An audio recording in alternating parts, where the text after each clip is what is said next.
बिहार सरकार राजस्व एवं भूमि सुधार विभाग राजस्व महाअभियान ऑफलाइन आवेदन 26 सितंबर तक पोर्टल पर होंगे अपलोड। 16 अगस्त से 20 सितंबर 2025 तक आयोजित महाअभियान शिविरों में शिविर प्रभारी द्वारा लिए गए सभी ऑफलाइन आवेदन 26 सितंबर तक महाअभियान पोर्टल पर अपलोड किए जाने अनिवार्य हैं। दोस्तों 16 अगस्त से 20 सितंबर तक चले राजस्व महाअभियान के दौरान आपसे कुल 4 प्रकार के कार्यों के लिए आवेदन लिया गया था, जिनमें पहला जमाबंदी में सुधार, दूसरा ऑनलाइन जमाबंदी, तीसरा उत्तराधिकार नामांतरण और चौथा बंटवारा नामांतरण के लिए फॉर्म जमा कराए गए थे। तो दोस्तों 20 सितंबर तक जो विभाग ने डाटा दिया है उसके अनुसार कुल 44,95,887 आवेदन शिविर के माध्यम से प्राप्त हुए हैं, जिसमें जमाबंदी में सुधार हेतु 33,72,694, ऑनलाइन जमाबंदी को करने के लिए 5,74,252, उत्तराधिकार नामांतरण के लिए 2,97,195 आवेदन और बंटवारा नामांतरण के लिए 2,51,746 आवेदन प्राप्त किए गए हैं। अब सवाल यह है दोस्तों कि विभाग ने आवेदन मांगा, आपने आवेदन कर दिया, पर आपके द्वारा जमा किया गया पेपरों का अब क्या हो रहा है, ये प्रमुख सवाल है।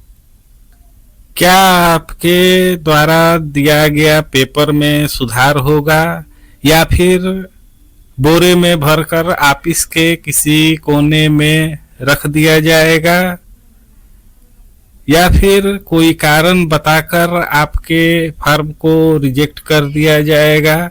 आपने जिस उद्देश्य के लिए भी अपना पेपर जमा किया है, क्या वह पूरा होगा? दोस्तों, जैसे कि आपको पता है कि 16 अगस्त से 20 सितंबर तक राजस्व महाअभियान को चलाया गया था। देखा जाए तो बिहार जैसे बड़े राज्य के लिए यह 1 महीने का समय बहुत ही कम है। ऐसा इसलिए मैं कह रहा हूं दोस्तों, क्योंकि बिहार में भूमि से संबंधित कागजों में त्रुटि संबंधित समस्या बहुत ज़्यादा है। किसी के पास अपने जमीन का पेपर है, किसी के पास नहीं है, किसी का खाता गलत है, किसी का खेसरा गलत है, किसी का खाता प्लॉट किसी दूसरे के नाम पर चढ़ गया है।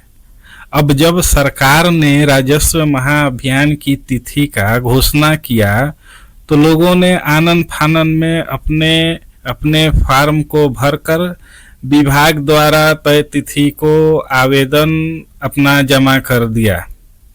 तो अब आप बताइए कि अगर आपके पेपर में त्रुटि है, आपने फॉर्म सुधार करवाने के लिए भरकर फॉर्म जमा कर दिया, अगर आपने सुधार के लिए जो साक्ष्य के रूप में पेपर को लगाया है उससे आपका अधिकार या त्रुटि सुधार के बारे में स्पष्ट जानकारी मिलती है, तब तो आपका फॉर्म में सुधार होगा, अन्यथा आपके पेपर को रिजेक्ट कर दिया जाएगा।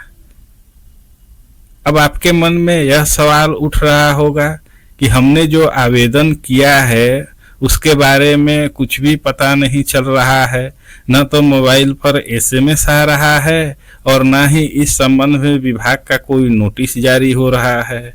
तो मैं आपको बताना चाहता हूं कि आपके आवेदन का क्या हो रहा है।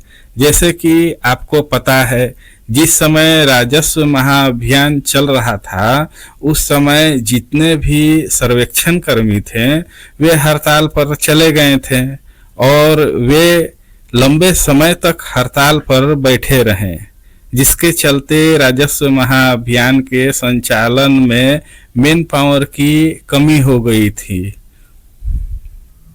चूंकि सरकार ने राजस्व महाअभियान की घोषणा कर दी थी, तो अपनी लाज बचाने के लिए महाअभियान को किसी प्रकार पूरा करना था। तो आपको याद होगा कि सरकार ने राजस्व महाअभियान के दौरान यह घोषणा की थी कि शिविर में अधिक भीड़ का अनुमान और अधिक मात्रा में आवेदन के आने की संभावना के मद्देनजर हरेक ब्लॉक में राजस्व महाअभियान के दौरान प्राइवेट रूप से चलने वाले सीएससी संचालकों की सेवा ली जाएगी। अब दोस्तों, जब सरकार ने 26 सितंबर तक सभी प्राप्त आवेदनों को राजस्व महाअभियान के पोर्टल पर ऑनलाइन अपलोड करने की बात कही थी, किंतु आज तक आवेदन अपलोड नहीं हो पाए हैं, तो कहीं ना कहीं काम कछुए की चाल से चल रहा है। अब सर्वेक्षण कर्मी का हड़ताल खत्म हो गया है और वे अपने अपने काम पर वापस आ गए हैं। तो अब सीएससी ऑपरेटर के सहयोग से आपके आवेदनों को ऑनलाइन धीरे धीरे अपलोड किया जाएगा। चूंकि अभी त्योहारों को लेकर लगातार छुट्टी भी चल रही है और बिहार में चुनाव भी हैं, तो जिस रफ्तार के साथ काम होना चाहिए वैसा काम में तेजी नहीं है, क्योंकि सभी पदाधिकारी चुनाव में भी लगे हुए हैं। पर उम्मीद है कि आपके आवेदन को जल्द ही ऑनलाइन अपलोड कर दिया जाएगा। तो दोस्तों, जैसे ही कोई नया अपडेट सरकार की तरफ से आता है, वैसे ही आपको इस चैनल के माध्यम से सूचित किया जाएगा। तो आप इस चैनल को जरूर सब्सक्राइब कर लें। धन्यवाद।